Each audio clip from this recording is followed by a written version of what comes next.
What is up, fellas? We are back for another UFC predictions video. This time for UFC 305, Du Plessis versus Adesanya. Let's jump right in.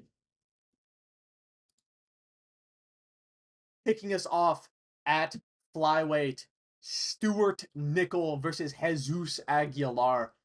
Guys, this first early prelim is a little bit perplexing to me. They have Stuart Nickel lined as a minus 225 favorite, and I do think Stuart Nickel is the side here. I think I'm picking Stuart Nickel over Jesus Aguilar. He has a good style, I think, to beat a Jesus Aguilar. I don't think he'll get submitted by Jesus Aguilar, and I think on the feet he's competent enough. But I feel like this line is a little bit disrespectful to Aguilar because Stuart Nichols' a level of competition that I saw really isn't anything too impressive or inspiring as far as confidence in him goes. Whereas Jesus Aguilar, he's been in there with some pretty good people. He's got a diverse set of finishes, pretty good skills. So I think this could be a tricky fight for Stuart Nickel. I think Jesus Aguilar is pretty dangerous, decent power in his hands, a really good submission game. But I do think Stuart Nickel can take down Aguilar uh, and be effective. I don't think Nickel will get submitted by Aguilar. Um, and I don't think he'll get knocked out by Aguilar either. I think Stuart Nickel here, I think he can win a decision over Jesus Aguilar. I also think he could get a TKO win, and I think he can maybe even submit Jesus Aguilar as well. But this will be a pretty good test for the young Australian man making his debut. Moving up to welterweight, Song Kanan versus Ricky Glenn. Um, I gotta go with Song Kanan, dude. Ricky Glenn has looked like an old coot in his last few fights. He has looked like bung. Um, just very stiff. He doesn't take a shot well, and I think Song Kanan is still decent despite they're 1 year removed in age, but I feel like Song Kanan fights like a much younger man. Ricky Glenn looks like he could be 55 the way he's been fighting in the cage. Real stiff, real upright, just kind of like a robot. And then he gets caught on the feet and put out. You know, Christos Giagos knocked him out in like a minute. Drew Dober put him out. And then he goes up a weight class to fight a really big, powerful, physical welterweight in Song Kanan. I think Song Kanan's just going to chin him. I don't think Ricky Glenn will be very effective at welterweight. I could be mistaken, but I don't think I'm going to be. Ricky Glenn's coming off of 2 TKO losses, and he's moving up to fight a guy with really good power who's giant for the weight class, very physical guy. And I think he's just better on the feet. I don't think Ricky Glenn can take down Song Kanan. I don't see a path to victory here really for Ricky Glenn. I think Song Kanan will put out Ricky Glenn in like round one, honestly. I would be shocked if Ricky Glenn won this fight. Moving up to lightweight, Tom Nolan versus Alex Reyes. Guys, I'm going with the minus 1150 favorite Tom Nolan. He's a giant freak for lightweight, 6'3", 73 inches of reach. Alex Reyes, wildly inactive. Hasn't fought. I can't remember the last time he fought, actually. I'm going to check off the top of my head. 2023 in September. Then before that, 2017. Good Lord, this guy is inactive. And he's also really old. He's 37. Tom Nolan is a guy I think is very fadeable because I don't think he has a chin at all. I think he's really easy to knock out. I think he's a Drew Dober victim, honestly, probably. Um, but Alex Reyes is too inactive. He's got a bunch of injuries. He's coming off of another huge layoff. He's been TKO'd bad his last two fights. Tom Nolan should beat the shit out of Alex Reyes. You know, Alex Reyes' boxing's okay. He could land a shot and hurt Tom Nolan. It would not surprise me. Um, but that's just insane variance that like 99% of the time will not happen. So I'm going with Tom Nolan. I think he's going to put out Alex Reyes pretty quickly into round one, maybe early round two. Moving up to featherweight, Jack Jenkins versus Herbert Burns. Guys, I got to go with Jack Jenkins. Herbert Burns, he's just he just kind of wilts under pressure. If things don't go his way in the first like 3.5 minutes, he kind of just loses. It's pretty much like a guaranteed loss. If you get Herbert Burns extended to like the end of round one, he'll pretty much just gas out and then quit basically. Um, Although I will mention Herbert Burns is like if this guy had a good chin and good cardio, he'd actually be really dangerous. Like he's got decent stand up, he's got good grappling, he's got really nice jujitsu, really good submissions. It's just he burns out too quick. And outside of Herbert Burns finishing Jack Jenkins in like 3.5 minutes, which I just can't see personally, especially at 36, especially coming off of I think how many losses? Two in a row, three in a row, something like that. Three in a row, all TKO. I think Jack Jenkins can be safe enough in the early goings of this fight to wear down Herbert Burns's gas tank a little bit, and then I think he'll find the finish as well. I think he'll get a TKO win over Herbert Burns outside of something insane like Herbert Burns snatching up a choke in the first 2 minutes. Besides that, Jenkins, much better striker, really good calf kicks, good hands too. I think he'll beat a Herbert Burns. Good takedown defense as well. He was able to defend the grappling from Chepe Mariscal pretty well, and I think Chepe's a pretty goddamn good wrestler. So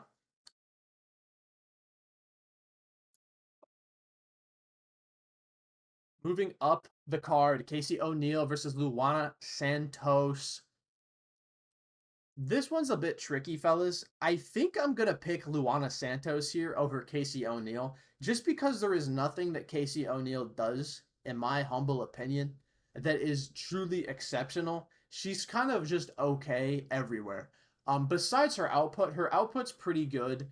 Um, but her striking, it's okay, and her grappling, it's okay. When I see someone like Luana Santos, even though her resume doesn't exactly indicate that she's fought a great level of competition, I think that I see things in her fights that let me know that she is exceptional at certain things. I think she's got really good jujitsu, and I think she has a pretty good ability to get the fight to the ground. And I think Casey O'Neill's jiu-jitsu defense is one of her biggest deficits. I think if it hits the mat, I think Luana Santos is very live to get a submission for sure. And on the feet, I don't think she's a zero either. She looked pretty good on the feet in her last fight. I think she can hang with Casey O'Neill on the feet. And I think if it hits the mat, I think Luana Santos is very live for a submission. You know, Casey O'Neill recently, coming off of two losses, I do believe. Uh, yes, Ariane Lipsky or Ariane De Silva and Jennifer Maia. Jennifer Maia, that loss, that'll happen. Jennifer Maia is really quite good. Split decision with Roxanne Modafferi, though, in 2022 is her last win. That's just not confidence inspiring to me personally. Um, yeah, like I think Luana Santos would finish Roxanne Modafferi, that 2022 version of her. I'm gonna go with Luana Santos here. I think Casey O'Neill is a decent underdog because she does have good endurance, she does have good output, and she can snowball if she starts to build momentum. But for me personally, I'm just gonna lean towards Luana Santos here. I think she can find a submission here on Casey O'Neill. I think she can get her down and submit her. Moving up to featherweight, Josh Culibao versus Ricardo Ramos. Guys, this fight's a little bit tricky. Um, Mostly because Ricardo Ramos is inconsistent would be doing him a disservice. He is so hit and miss. It is legitimately insane. Um, Decent striker on the feet, very dangerous early on. Gasses a little bit as fights go on, and he is also prone to just doing really stupid shit that'll get him finished. Oh, we've basically chinned Julian Erosa. Let me stuff my neck straight into a guillotine. Like that kind of stupid. Josh Culibao, though, good striker, very fast hands, defensively pretty responsible as well. Tough guy too. Can go 3 hard rounds. Um, and I just think he's more consistent than Ricardo Ramos. Um, maybe Ricardo Ramos gets Josh Culibao down and submits him. I don't think Ramos is gonna knock him out. Um, I don't think so. I don't think he'll be able to land like a spinning elbow or a big shot, or at least not very consistently on Culibao. I think Culibao's a better striker for sure. I think he's faster as well. I don't think he packs nearly as much power as Ramos, but I don't think that necessarily matters. I think this fight will go all 3 rounds. Uh, and in that, I think I just slightly lean towards Josh Culibao winning a decision over Ricardo Ramos. Probably like 29-28, fighting some early adversity because Ricardo Ramos is dangerous and he is live for a submission in this fight. And I think he could catch Culibao. I don't think Culibao's got the a lead chin, but I think Culibao can survive the first, I don't know, 7 minutes of this fight. And then Ricardo Ramos will probably start to slow down a little bit. And Culibao can really start to open up with his striking. Um, and I think he can win a decision over Ricardo Ramos in a pretty competitive fight, like 29-28, I think. Moving up to heavyweight, Junior Tafa versus Walter Walker. Um, I'm going with Walter Walker over Junior Tafa as an underdog. I think Walter Walker's last performance is the only reason why he's an underdog to Junior Tafa. He had a shit performance against Lucas Bursky, which isn't the greatest heavyweight in the world to lose to. Um, but the one thing Bursky does kind of have is he has the ability to get up a little bit once he is taken down, or at least he tries to scramble. He doesn't just he's not one of these fat dudes who just lays on his back.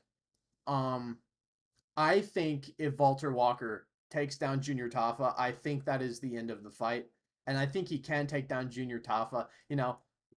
People read into it. It's like, oh, Walter Walker lost to fucking Lucas Bursky. What a terrible heavyweight loss. Junior Tafa lost to fucking Mo Usman, and Mo Usman is a fighter who literally is scared to get hit. I don't know. Like if Mo Usman can just lay on you and out grapple you, I think Walter Walker, who is a gigantic monstrosity of a human, I think he can do it too. He's got almost 20 pounds in weight, 6 inches in reach. He's a big, powerful dude, and I think outside of him just being an idiot and letting Junior Tafa on the inside, I think he wins this fight more often than not. I think he can get Junior Tafa down, and I think once he gets him down, I think he can be effective with ground and pound. I think he can threaten submissions as well. And we've seen that the Tafa brothers, when they are taken down, that's pretty much either the end of the fight or that's the round caked. Um, so yeah, I'm just gonna lean Walter Walker. I think he can win this fight. I I think he could finish, honestly. I think he could get a TKO win with a ground and pound over Junior Tafa. I see a lot of people on Junior Tafa. Maybe I'm missing something. Maybe he'll land a big shot and chin Walter Walker. I just don't see it personally, you know. But yeah, I'm going with Walter Walker. Probably could TKO him, could submit him. I think he could win a decision too by just getting a takedown at the start of each round as well. Moving up to the main card, fellas. Li Jingliang versus Carlos Prates. The Leech is back. That's exciting. Too bad they gave him a fucking barbaric matchup. Carlos Prates, very dangerous Muay Thai striker. Good knees, good hooks, good kicks. Scary guy. A lot of reach. He's a frightening prospect at welterweight. And poor Li Jingliang, they give him the short end of the stick here coming back off of a long layoff. Now, this line is a bit crazy, but I understand why it's crazy because Li Jingliang hasn't fought in almost 2 years. Um, if it was like Li Jingliang just coming off of a layoff, I think this line would be a lot closer. Or even just like a normal injury, like, oh, Li Jingliang tore his ACL and he got surgery, but he's back. I think this line would be closer.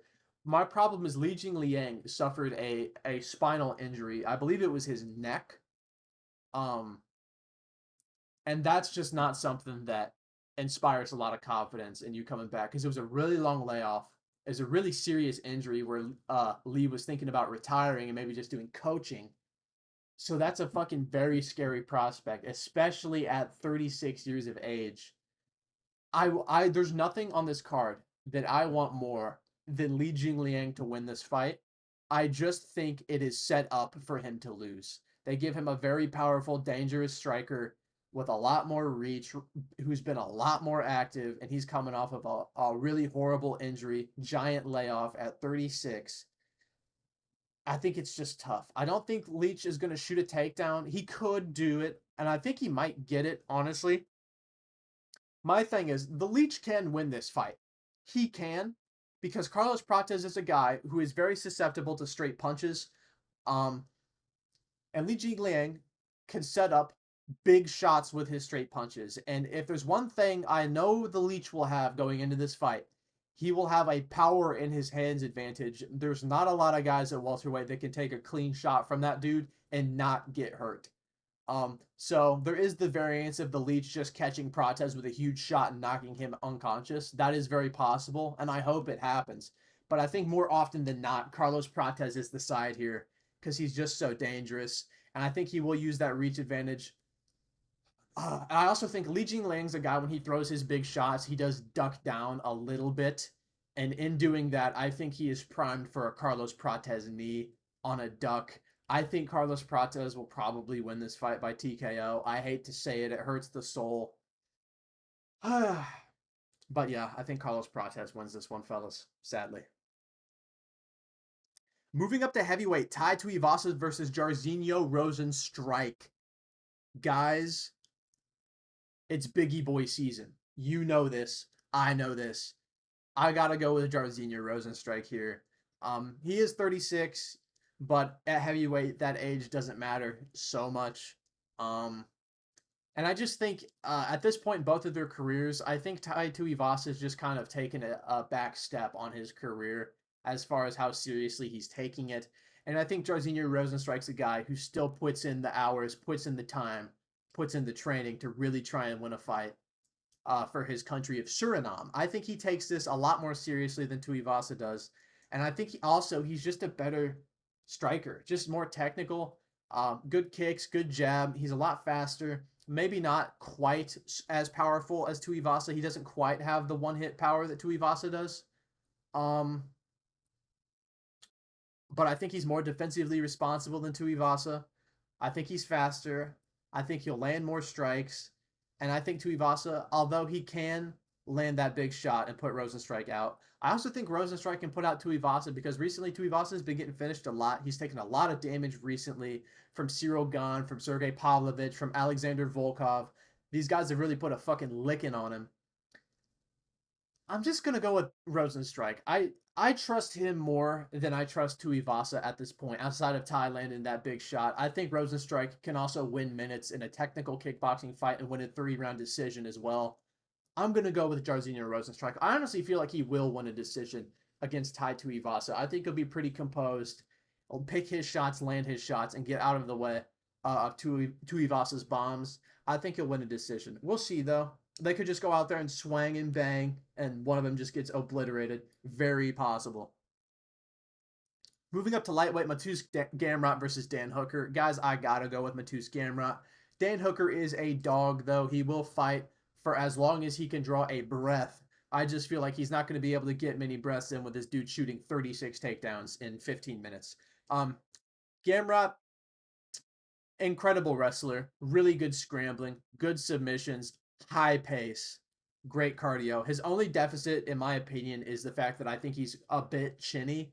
His striking is really not that bad. It's just that his chin lets him down at times. I don't think Dan Hooker is going to be the guy to find that shot, though, on Matias Gamr that puts him out. I think Matias Gamr can easily take down Dan Hooker and submit him, especially because I believe Dan Hooker, he had a arm injury and a leg injury pretty recently. I think Gamr will be able to take him down. I don't think Dan Hooker will get back up to his feet, and I think Gamr can submit him. Yeah, like I think the reason like Dustin Poirier looked so good against Islam Makhachev is mainly because Matias Gamr is Dustin Poirier's main training partner for wrestling. Like this guy is really fucking good at grappling, and Dan Hooker, although he is dangerous on the feet, really gritty, good power, good striking. I just think I think he's a single leg victim. I don't know what to tell you. I think he will get taken down at will. And I think he would be submitted at will by Matias Gamr. You know, Dan Hooker's live for landing that big shot on a chinny Matias Gamr, but I just don't see it. Moving up to flyweight, KaraFrance versus Steve Erceg, our co-main event. Guys, Hot take. I'm going with KaraFrance in this fight. I don't feel like a lot of people are. I feel like a lot of people are on the Steve Erceg dick riding train, and that's fine. I think Steve Erceg's really good. I just, outside of that performance against Pantoja, would he ever be minus 160 against KaraFrance? He wouldn't be minus 160 against KaraFrance coming off of that Matt Schnell knockout. He wouldn't be. I don't know. He had a good performance against Pantoja. But I've seen KaraFrance time and time again fight really dangerous guys and come out the other side. Like when I look at KaraFrance's record here, now it's going to show that he's 3-2, right? In his last 5, he beat Amir Albazi clear. This is one of the most horrific decisions I've ever seen. I recently watched back this fight. It is barbaric how they gave this to Amir Albazi. He is 4-1 in his last 5, as far as I'm concerned. Okay? And in his last 5, he KO'd Bontarine, a contender in the first round. He KO'd Garbrandt, former bantamweight champion, first round. He beats Askar Askarov, a real dangerous guy with really lethal grappling, in a decision. His only real loss is to Brandon Moreno, which I don't think is that bad. Lost via body kick. It's not like he took an insane amount of damage. In all honesty, in that Moreno fight, he marked up Moreno way more than Moreno marked up him. Like, Moreno was cut, busted open, bleeding everywhere, but he landed a really good body kick and it dropped Kai. And I feel like, although I think Erceg is the more technical guy, he throws cleaner punches. I don't think he has the power to really put out KaraFrance. I don't think he can take down KaraFrance. If Askar Askarov isn't taking down KaraFrance, I don't think Steve Erceg is going to. And I just think KaraFrance, I also think KaraFrance might have a speed advantage. Rewatching that Amir Albazi fight, he was pumping out like triple jabs at like light speed. I just feel like he might be faster. I feel like he's more powerful. And I feel like he's got experience against a higher level of opposition. Now, I know Steve Erceg has experience against Pantoja, but that's one fight out of his entire career, basically. KaraFrance has been fighting killers, fuck, since 2019, 2020. Like, I feel like he can win this fight, and I feel like he's being overlooked a little bit. I know he's coming back off of an injury, but at plus 135, why the fuck not, right? Steve Erceg's really good, but I think KaraFrance can catch him. I also feel like Steve Erceg's the kind of guy who just doesn't take a shot well, just based off the way his head and neck look. Like, I feel like he is susceptible to the KO. So yeah, I'm gonna go with KaraFrance. I don't know. I think he can hurt Steve Erceg on the feet. I think he's really fast. I think he's really powerful. And I don't think he has to worry as much about Steve Erceg's power coming back at him, though he might be a more technical kickboxer. Moving up to the main event, Dricus du Plessis versus Israel Adesanya. Guys, I'm going to preface this really quickly. I've been having a feeling, a sickening feeling, that Israel Adesanya is going to KO Dricus du Plessis in this fight. But outside of just having that feeling, I don't see a lot of ways Adesanya wins this fight. Seriously. Because in his last performances, man, he's just been looking like I don't want to be disrespectful, but he's just kind of looked like shit. Like, he looked horrible against Sean Strickland. The fight before that, he KO'd Pereira. Very nice, but he was getting the absolute tar beaten out of him before he landed that counter shot. He was just looking dejected up against the cage, and then he landed a beautiful counter and knocked out Pereira. Before that, he got KO'd by Pereira, standing KO'd, but, you know, let me keep looking at his fights. Let me see. Like, he just hasn't, the Cannonier fight was fucking horrible. You just leg kicked at range and just didn't engage with the guy the entire fight, which I guess is smart, but like, it is shit performance. Whitaker, that fight was a 50-50 on who you thought won that decision. I just, like, if he's getting bullied by Strickland, I feel like Dricus can bully him too. Like, my logical brain is telling me that Dricus will win this fight. But for some reason, I just have this feeling that Izzy wins. But I'm going to use my logic, and I'm going to say that Dricus du Plessis wins this fight. Mainly just because Adesanya does not deal well with guys who respect him, or don't respect him, I mean. like with a lot of these guys who try and do this technical kickboxing shit, like a Jared Cannonier or a Robert Whittaker, even though Whittaker made it close, very close in their second fight. Whittaker 245, if you know ball. These guys, like, they like to do this technical kickboxing battle with a guy who's a foot taller than them with like 5.5 inches of reach on them. Dricus is not a guy who's going to fucking go out there and go calf kick for calf kick with Adesanya for 25 minutes. He's going to do what Sean Strickland did. He's going to go out there, he's going to get in his face, and he's going to throw shots. That could be to his benefit, though, or his detriment, because Adesanya has very nasty counters. But I feel like, and Adesanya has been doing this lately in his last 3 fights. His last 3 fights, he has done this same thing. And I don't think he can afford to do it in this 4th one. In the first Pereira fight, he shells up against the cage where Pereira's pressuring him, and he lands that big shot at the end of the first round and hurts Pereira really bad, almost knocking him out. And the second fight, he does the exact same thing, shells up against the cage, absorbs Pereira's strikes, and then throws the counter, knocks out Pereira. He does that same thing against Sean Strickland. But the thing about Sean Strickland he is not a guy like Alex Pereira. He's not just a whirlwind of offense coming at you. Because Sean Strickland's not really a guy, when you're up against the cage, he really doesn't throw to try and finish you. He stays very defensively sound and will just jab cross you to death, basically. So that's why that didn't work. That's also why Adesanya got dropped in the first round. And then the rest of the fight, he couldn't find a shot the entire time because of Strickland's defense. I feel like if Adesanya shells up against the cage like that again, against Duplessis, Duplessis is a guy who is a lot more like Pereira in the fact that he is just going to throw offense at you. But the one thing that Dricus does that Alex Pereira wouldn't do is if Adesanya does shell up against the cage, his hips are going to be square and his hands are going to be up by his head. Dricus will take that shot. He will go for that takedown. And, I mean, if he's able to take down Sean Strickland at will, I think he could take down Adesanya. Yeah, I think Dricus has to really work his kicks, like his body kick and his head kick in this fight. He needs to put it out there, even if it doesn't land. He just needs to show that look to Adesanya because he can't be frozen and just using his hands because he's going to have a hard time finding Adesanya's chin if he's only using his hands. He needs to keep the attack varied and he needs to shoot his takedowns. But I think he can get them on Adesanya. Whittaker was able to take him down. Vettori was able to take him down. Pereira was able to take him down. I think Duplessis can take him down. And I think once he does get Adesanya on the ground, I don't think it's a guy like Whittaker. Because Whittaker, although he is super skilled, he is a smaller middleweight. I don't think... Dricus is a fucking ogre out there. If he gets on top of Adesanya, I think Adesanya is going to have a much harder time getting back to his feet. Also, Dricus Duplessis, really good submissions. He's actually got, I believe, more submissions than TKOs off the top of the dome. Yeah, he does. I mean, this is a guy who finishes fights. 10 submissions, 10-1 in the sub. What did I say? 9-1 in the TKO? Yeah. I mean, this is a guy who is very dangerous everywhere. So when this fight hits the mat, because I think it will. I think Dricus will shoot and he will take down Adesanya. I think you can finish him with ground and pound. And I think you can submit him too.